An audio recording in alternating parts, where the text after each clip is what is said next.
Mula rito sa Cubao hanggang sa Remedios sa Maynila ang binabiyahe ng jeepney driver na si Oscar. Hindi pa rin daw niya alam kung paano itatawid ang pang-araw-araw na gastos pagsapit ng Pebrero. Hindi kasi nag-consolidate o nakiisa sa kooperatiba ang kanyang operator. Ito lang naman yung binabiyahe ko eh. Kaya no choice kami. Depende na lang ma'am kung anong mangyayari sa katapusan. Parang mawawalan na kami ng pag-asa eh. Mas maghihigpit ang transport officials sa panghuhuli sa mga unconsolidated na pampublikong sasakyan tulad ng kay Oscar na magpupumilit pa rin pumasada simula sa susunod na buwan. Kolorum na kasing maituturing ang mga ito. Pinalalawak daw ng Land Transportation Office o LTO ang kanilang impounding areas. Nasa 50 ang inaasahang madadagdag sa buong bansa, 4 sa Metro Manila.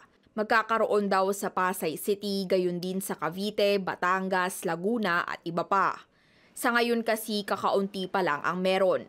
2 lang sa Metro Manila at pilit na lang pinagkakasya ang mga sasakyan. Dinalakihan na po namin yung mga impounding areas po natin para sa ganon, kung talagang pagdidiinan nila, tatakbo pa rin sila, they're violating the law already. We will just apply the law fairly to all. Naunang nagbabala ang Piston at Manibela na tuloy sila sa pagbabiyahe.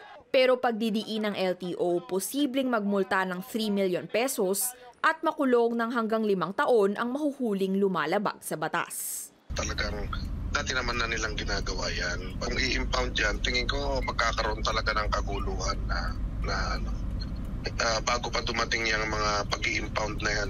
Enforcement is our last option. No? Yung ayaw talaga namin mag-enforce, we want them to comply. Kaya huwag na sila mahuling kolorum.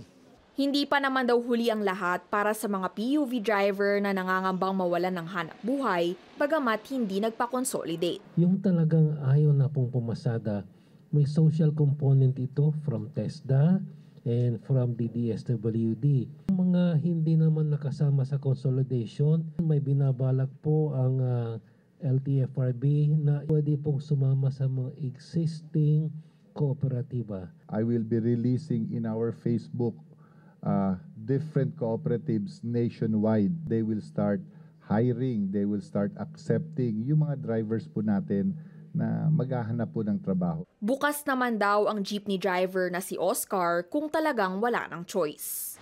Pwede rin ma'am, kasi wala rin mabiyahe yan pag sakali. Kasi ito matetenga rin eh. O baka iuwi na lang sa probinsya. Ayon sa transport regulators, 76% ang consolidated PUVs nationwide, nasa 97% sa mga jeep. Nanindigan sila na sasapat ang mga pampublikong sasakyan kahit may mga rutang walang nagpa-consolidate. We will not deny that fact that there are routes in Metro Manila with 0% in terms of consolidation. But when we mapped out these routes, merong sasalo na public transport. Ang Department of Transportation po, together with LTFRB, is determined to implement the program. Kari Cator, CNN Philippines.